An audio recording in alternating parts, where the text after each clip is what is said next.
Bapak, Ibu, Saudara yang dikasihi oleh Tuhan Yesus Kristus, kita akan segera mulai kebaktian rumah tangga. Salam kepada segenap anggota jemaat GKP YRWL Cibubur.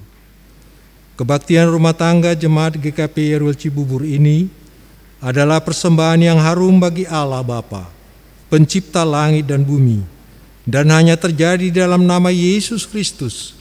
Kiranya damai sejahtera Allah beserta saudara dan besertamu juga. Amin. Kita memuji nama Tuhan dari PKJ 14.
Mari kita berdoa.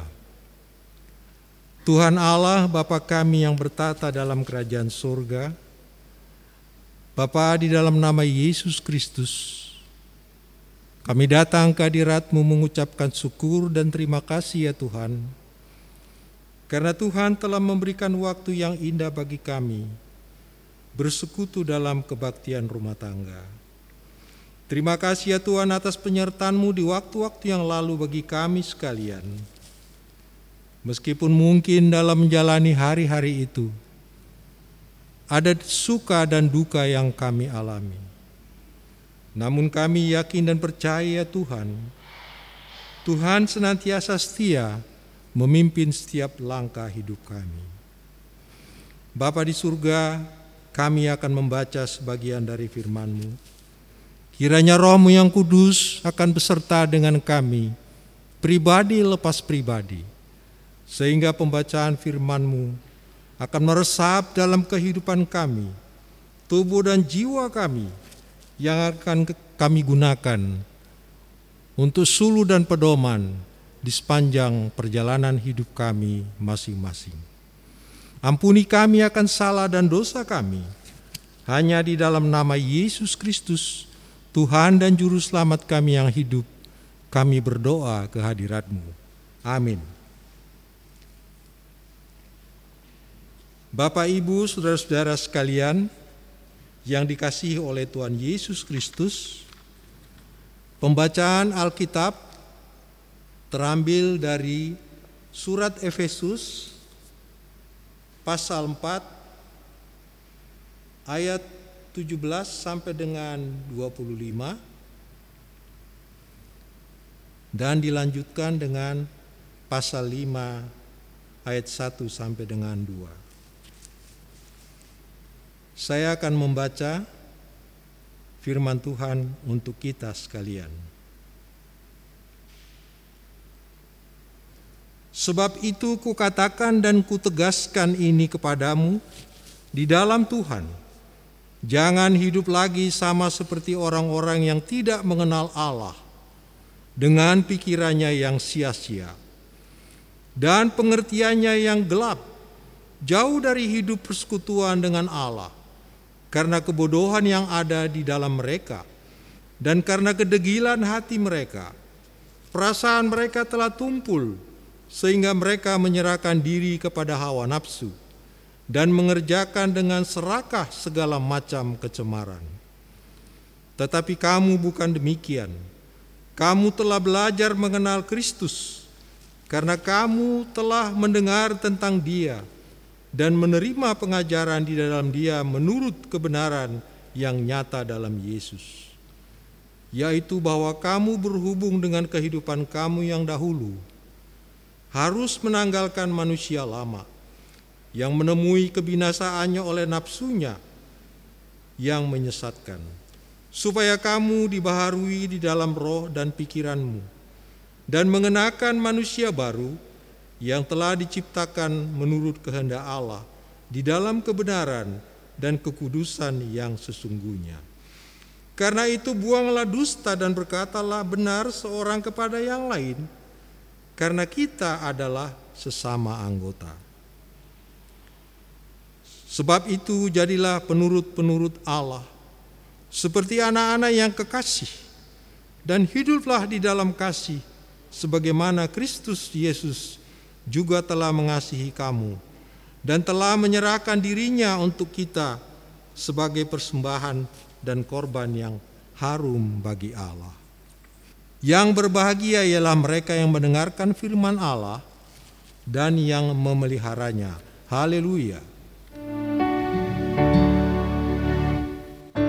Haleluya, haleluya, haleluya.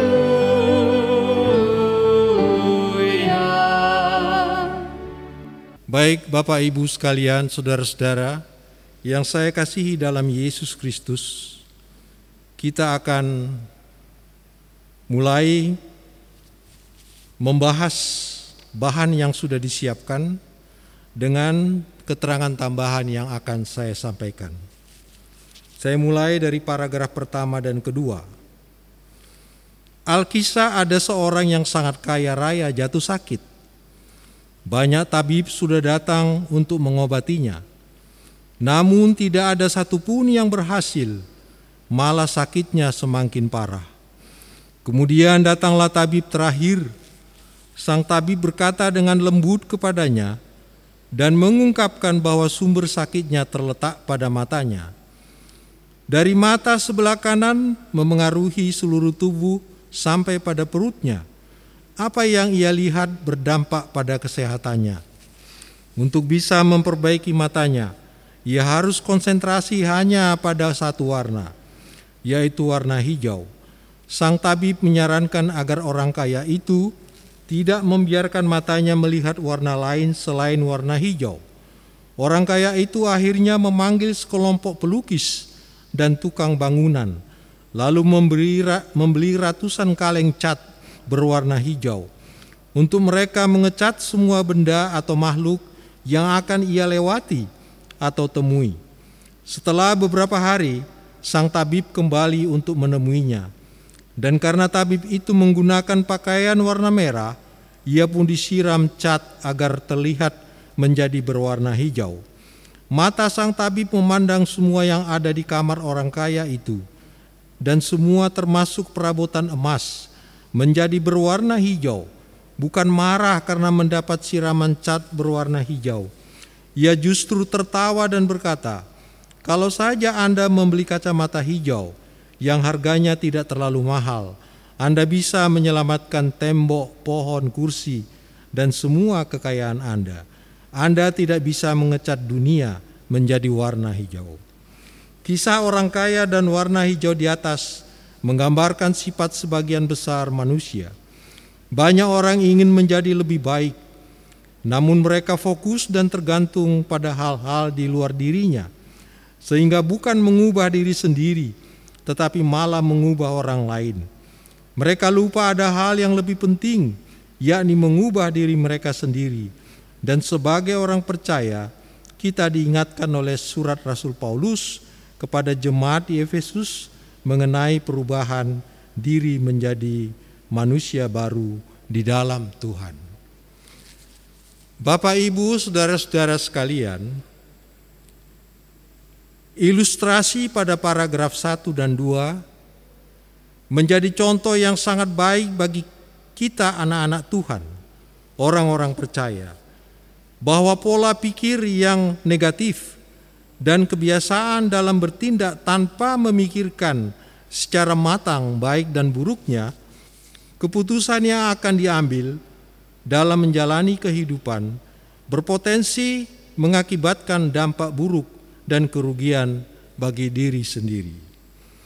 Oleh karena itu perlu kearifan dan kebijaksanaan dalam menapaki setiap langkah kehidupan dengan landasan kerendahan hati, seraya berserah penuh kepada kehendak Tuhan Allah Bapa di surga. Sebagai orang Kristen harus mampu menanggalkan egoisme dalam diri sendiri, yaitu pola pikir, sifat, perilaku yang mementingkan diri sendiri, tidak mengindahkan pendapat orang lain. Membuang jauh-jauh watak superior yang selalu menganggap diri sendiri yang terbaik dari yang lain. Menyingkirkan pola pikir yang munafik, yaitu berpura-pura percaya dan setia kepada ajaran agama, padahal sebenarnya di hatinya tidak. Orang-orang percaya harus mampu move on dari pola pikir yang lama dan buruk dan berubah secara totalitas ke pola pikir yang baru, yang bersih, sesuai dengan apa yang diajarkan dan dikehendaki oleh Tuhan Yesus Kristus. Itulah penjelasan tambahan yang terkait dengan paragraf 1 dan 2. Sekarang kita masuk ke paragraf 3. Bacaan kita hari ini menekankan pada perubahan diri lewat perkataan dan perbuatan, ketika menjadi manusia baru yang dibarui di dalam roh dan pikiran. Pembaruan itu menjadi nyata dalam tindakan. Kita tidak lagi berkata dusta, melainkan mengungkapkan kebenaran. Ketika ada banyak kepalsuan, kebohongan di dunia, memang akan sulit bagi kita untuk mengubahnya. Sehingga yang perlu dilakukan adalah mengubah diri sendiri, terutama dalam lingkungan jemaat. Sebagaimana surat Rasul Paulus ini diarahkan pada jemaat di Efesus, mereka diingatkan bahwa gereja semestinya menjadi tempat untuk menyiarkan kabar baik, berita benar dan jujur, terlebih antar anggota jemaat.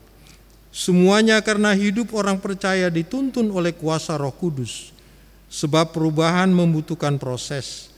Dalam proses itu mereka perlu tekun berdoa dan berserah pada kuasa Tuhan, sehingga tidak ada celah untuk iblis menguasai mereka. Bapak Ibu sekalian, saudara-saudara sekalian dalam Yesus Kristus, nasihat Rasul Paulus dalam paragraf 3 kepada jemaat di Efesus pada waktu itu ditujukan secara umum kepada semua anggota jemaat, terutama kepada anggota-anggota jemaat yang berasal dari bangsa kafir, yang masih ada yang memiliki pola pikir yang lama, supaya mereka mengalami proses perubahan ke pola pikir baru sesuai dengan pola kehidupan Kristiani. Nasihat umum yang Paulus berikan seperti ditekankan pada Efesus 4 ayat 25, buanglah atau tanggalkanlah dusta, karena dusta adalah sifat manusia lama. Itu selalu tidak jujur terhadap sesama, suka memakai topeng. Manusia baru tidaklah demikian. Manusia baru diciptakan dalam kebenaran dan kekudusan. Paulus dengan keras menasihatkan supaya anggota-anggota jemaat di Efesus menanggalkan dusta dan mereka harus berkata benar di antara sesama anggota jemaat, yang menjadi moralitas bagi kehidupan orang Kristen. Rasul Paulus ingin menyadarkan segenap anggota jemaat di Efesus bahwa anggota jemaat adalah anggota tubuh Kristus. Sebagai anggota tubuh Kristus, jemaat bukan saja mempunyai relasi dengan Kristus, tetapi dengan semua sesama anggota jemaat.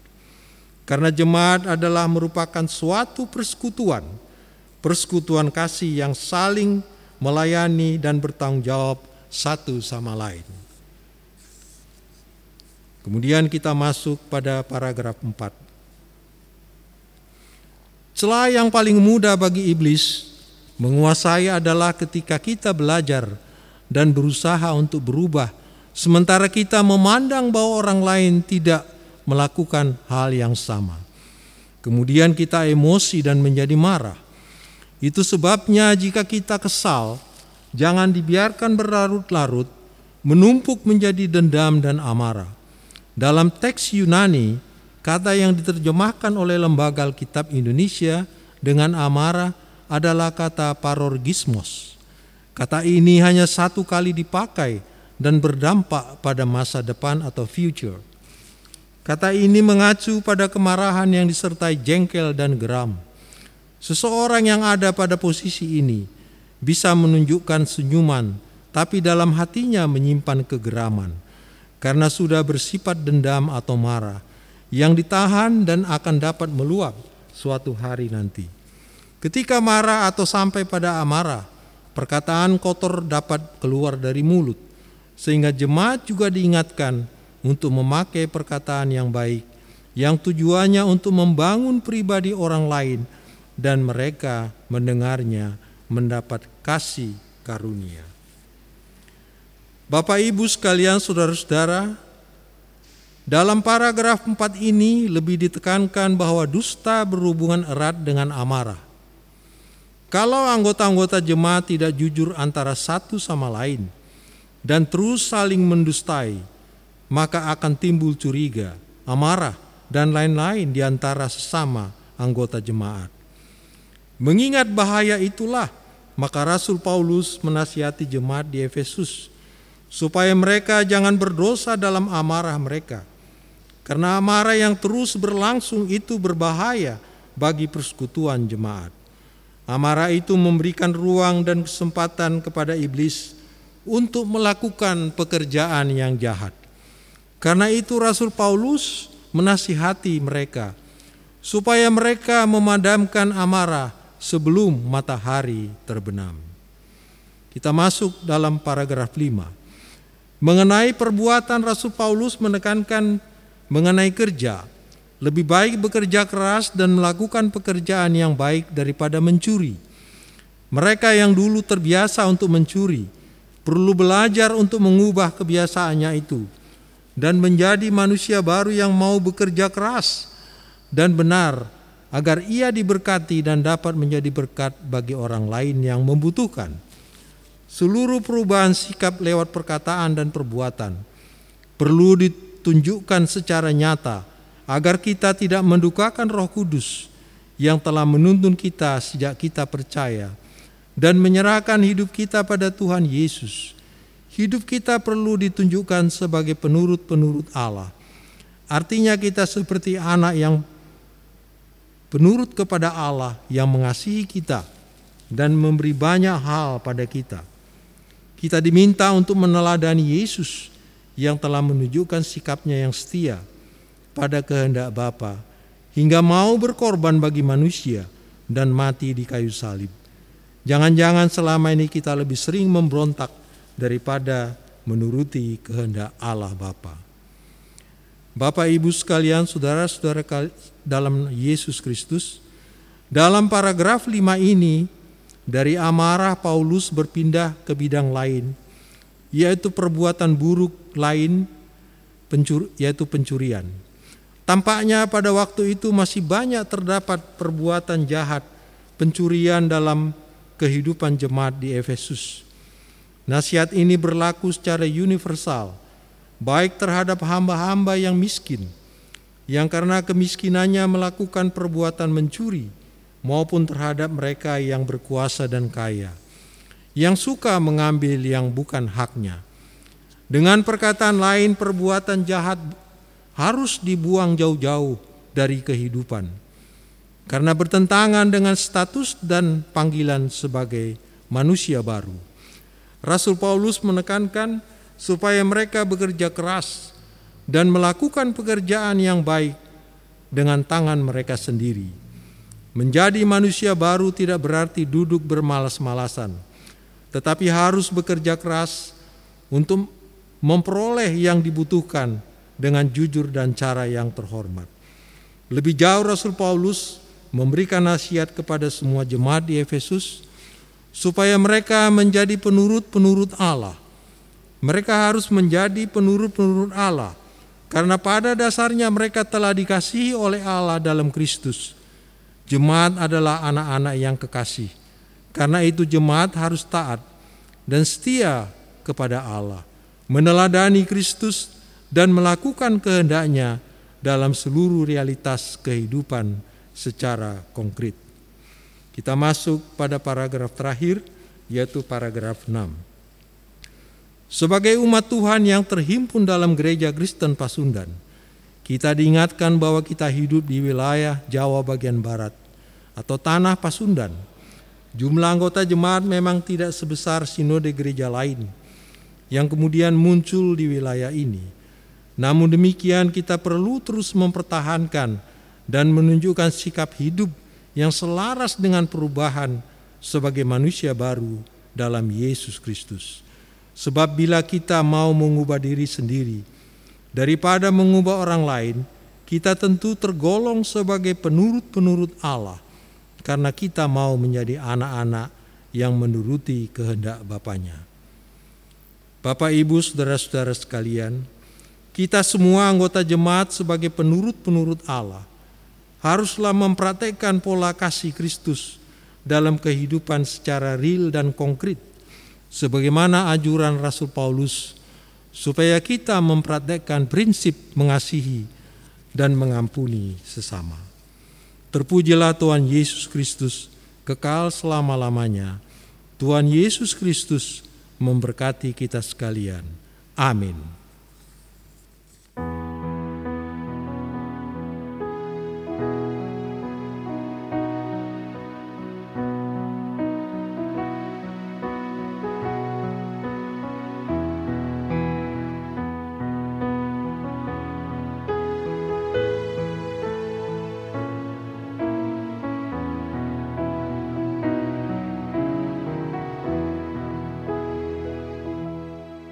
Mari kita puji nama Tuhan dari Kidung Kabungahan 180 ayat 1 dan 3.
Saudara-saudara, sebagai wujud syukur kita kepada Tuhan, Marilah kita bersama-sama mengungkapkannya melalui persembahan.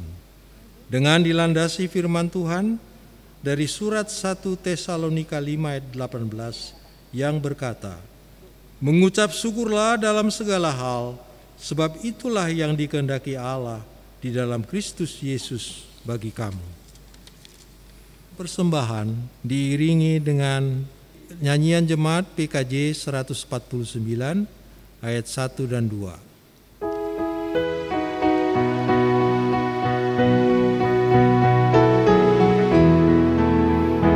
Ucap syukur pada Tuhan karena kita diselamatkan oleh-Nya. Senandungkan lagu baru, senandungkan lagu baru bagi-Nya.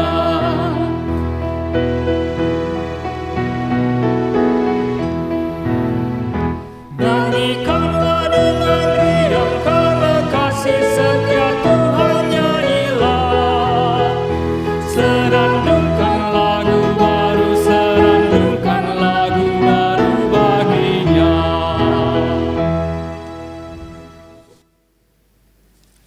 Mari kita masuk dalam doa persembahan, doa syafaat, dan nanti kita akhiri bersama dengan mengucapkan doa Bapa kami. Mari kita berdoa. Ya Tuhan Allah Bapa di surga, kami datang menghampiri-Mu ya Tuhan. Kami mengucapkan syukur karena Tuhan masih memberi kemampuan kepada kami untuk memberikan persembahan bagi hormat dan kemuliaan nama Tuhan. Siapakah kami ya Tuhan sehingga mampu untuk memberikan persembahan ini? Kasih-Mu yang begitu besar, karunia-Mu yang begitu besar dalam kehidupan kami, tidaklah sebanding dengan persembahan yang kami berikan. Tuhan kiranya berkenan memberkati persembahan ini untuk dapat dipakai di ladang Tuhan di Gereja Kristen Pasundan, Yeruel, Cibubur. Bapa, selanjutnya kami berdoa syafaat. Kami mau bersyukur ya Tuhan. Tuhan begitu setia memelihara hidup kami. Segenap anggota jemaat, pribadi lepas pribadi dan keluarga lepas keluarga. Sehingga kami masih Tuhan berikan nafas kehidupan. Dengan penyertaan dan pertolongan-Mu yang begitu besar ya Tuhan, kami masih bisa menikmati kehidupan ini oleh kasih karunia-Mu. Ya Tuhan, kami menyerahkan seluruh keberadaan hidup kami ke depan ke dalam tangan pengasihan-Mu. Tolonglah kami ya Tuhan, segenap anggota jemaat, keluarga lepas keluarga, pribadi lepas pribadi, dari sektor 1 sampai dengan sektor 8. Di dalam menjalani kehidupan kami masing-masing ya Tuhan. Ada hal-hal yang terjadi baik dalam bentuk suka maupun kedukaan. Kami bersyukur ya Tuhan, Tuhan mengaruniakan suka dalam hidup kami dalam berbagai bentuk, baik dalam kesehatan, rezeki, dan lain-lainnya. Namun juga kadangkala kami mengalami kedukaan ya Tuhan. Ada di antara kami yang ditinggalkan oleh orang-orang yang dikasihi, pulang ke rumah Bapa di surga. Kiranya Tuhan memberi kekuatan kepada keluarga yang ditinggalkan, memberikan penghiburan yang sejati, memberikan kekuatan iman, kesabaran, serta menerima kenyataan itu dengan tulus ikhlas. Bapa, kami mau menyerahkan seluruh keberadaan kami. Jikalau ada anggota-anggota jemaat dari sektor 1 sampai dengan 8 yang menderita sakit penyakit, tolong Tuhan dengan bilur-bilur-Mu dan kuasa darah-Mu, menjamah tubuh jasmani mereka masing-masing, sehingga mereka boleh sembuh dari sakit penyakit yang diderita. Berkati obat-obat yang dikonsumsi digunakan untuk dapat menyembuhkan sakit penyakit yang diderita.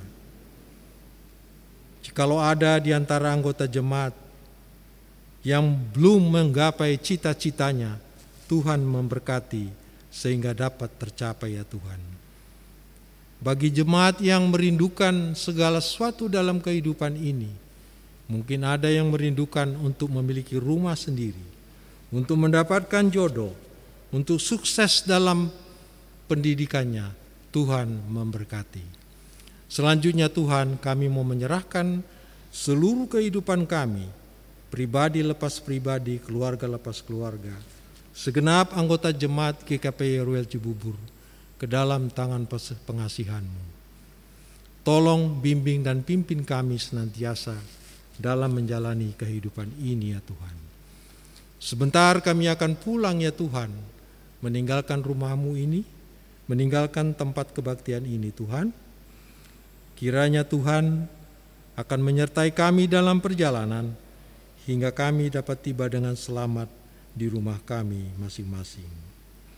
Ya Tuhan, inilah syafaat kami, inilah permohonan kami ya Tuhan ke hadirat-Mu. Doa ini hanya kami naikkan ke hadirat-Mu. Di dalam nama Yesus Kristus, Tuhan dan Juru Selamat kami yang hidup, yang juga mengajari kami berdoa. Bapa kami yang di surga, dikuduskanlah nama-Mu, datanglah kerajaan-Mu, jadilah kehendak-Mu di bumi seperti di surga. Berikanlah kami pada hari ini makanan kami yang secukupnya, dan ampunilah kami akan kesalahan kami, seperti kami juga mengampuni orang yang bersalah kepada kami. Dan janganlah membawa kami ke dalam pencobaan, tetapi lepaskanlah kami daripada yang jahat, karena Engkaulah yang mempunyai kerajaan dan kuasa dan kemuliaan sampai selama-lamanya. Amin. Sebagai nyanyian penutup, mari kita memuji nama Tuhan dari Kidung Kabungahan 207 ayat 1 sampai dengan 2.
Kini terimalah berkat dari Tuhan.